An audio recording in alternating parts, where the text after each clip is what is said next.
एखादं कारण शोधून भाजपाने केलेला हा फक्त आणि फक्त एक कांगावा आहे एवढंच म्हणता येईल आणि तेवढंच म्हणावं लागेल. मित्र हो, टिपू सुलतानच्या फोटोवरून महाराष्ट्राचं राजकारण ढवळून निघालं. काँग्रेसच्या हर्षवर्धन सपकाळ कुठून दुर्बुद्धी झाली आणि त्यांनी या टिपू सुलतानची तुलना थेट छत्रपती शिवाजी महाराज यांच्याशी केली. अकलेचे तारे तोडणारे जे काही राजकीय नेते आहेत त्यामध्ये जाऊन हे सपकाळ सुद्धा आता बसले बघा. भाजपाला मात्र राजकारण करण्याची यामुळे काहीची संधी चालून आली. काँग्रेसचे प्रदेशाध्यक्ष हर्षवर्धन सपकाळ यांच्या विरोधात काय करू आणि काय नको असे भाजपच्या कार्यकर्त्यांना आता झाले हो. बघा, पुण्यामध्ये जोरदार राडा झाला. भाजप काँग्रेसच्या 100 पेक्षा जास्त पदाधिकाऱ्यांच्या विरोधात गुन्हा दाखल झाला. जालना जिल्ह्यातल्या भाजपचे आमदार ते नारायण कुचे, अहो या आमदार कुचे यांनी सपकाळ यांचं तोंड काळं करणाऱ्यांना 2 लाख रुपयाचं बक्षीस जाहीर केलं. कायदे करणारे हे आणि कायदे मोडणारे हेच. अहिल्यानगरमध्ये भाजपचे शहराध्यक्ष अनिल मोहिते यांनी याच्यापेक्षा सुद्धा आणखी एक पाऊल पुढे टाकलं आणि थेट जीभ छाटा 10 लाख रुपये देतो एवढी जहरी भाषा वापरली हो. यामुळं भाजप आणि काँग्रेसमधल्या धोरणामुळं राज्यातले राजकीय वातावरण आता एका वेगळ्या वळणावर किंवा एका म्हणजे खरं तर एका दूषित वातावरणामध्ये हा सगळं राजकारण आता गुदमरून गेलेलं आहे. काँग्रेसचे प्रदेशाध्यक्ष हर्षवर्धन सपकाळ यांनी टिपू सुलतान आणि छत्रपती शिवाजी महाराज यांची तुलना केल्याचा आरोप करीत भाजप काँग्रेसच्या विरोधात राज्यभर आक्रमक झालेले आहे. भाजपाकडून काँग्रेसचा विशेष करून हे जे प्रदेशाध्यक्ष आहेत ना काँग्रेसचे हर्षवर्धन सपकाळ, त्यांचा निषेध ठिकठिकाणी केला जात आहे. ठीक आहे, निषेध करणं ते त्यांचं समर्थनीय आहे. कुणीही अशा पद्धतीचं गलिच्छ विधान केलं तर त्याचा समाज मनातून निषेध व्यक्त होत असतो, तो झाला पाहिजे. अहिल्यानगरमध्ये भाजप पदाधिकाऱ्यांनी देखील निषेध केला. हर्षवर्धन सपकाळ यांची प्रतिमा रस्त्याला चिकटवून ती पायाखाली तुडवण्यामध्ये आली. त्याचबरोबर भाजपच्या पदाधिकाऱ्यांनी जोडे मारला आणि निषेध केला. प्रत्येकाच्या निषेधाच्या ह्या वेगवेगळ्या पद्धती. अशा बेताल वक्तव्य करणाऱ्या हर्षवर्धन सपकाळ यांची जीभ छाटणाऱ्या शहर भाजपच्या वतीनं सपकाळ यांची जीभ छाटणाऱ्या शहर भाजपच्या वतीनं 10 लाखाचं बक्षीस दिलं जाईल अशी घोषणा सुद्धा केली.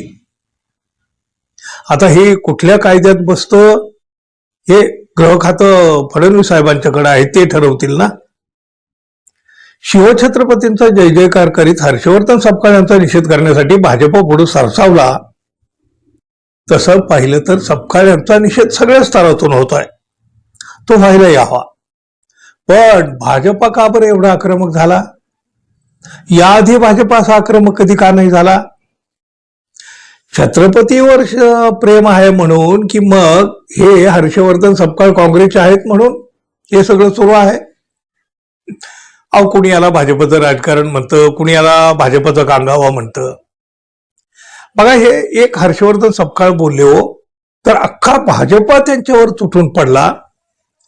पण जेव्हा भाजपाचे नेते एकामागून एक असे शिवछत्रपतींचा अवमान करीत सुटले होते तेव्हा हाच भाजपा गप्प होता. का नाही त्यावेळेला कोणी पुढे आलं? का नाही त्यावेळेला कोणी बोललं? याचं उत्तर देणार कोण?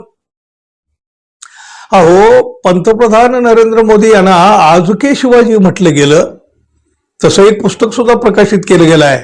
पुस्तकाचं नावच आहे आजके शिवाजी नरेंद्र मोदी. शिवछत्रपती आणि पंतप्रधान मोदी यांची जेव्हा भाजपानेच तुलना केली तो शिवरायांचा अवमान नव्हता का? मग हा अवमान तर भाजपानेच केला ना.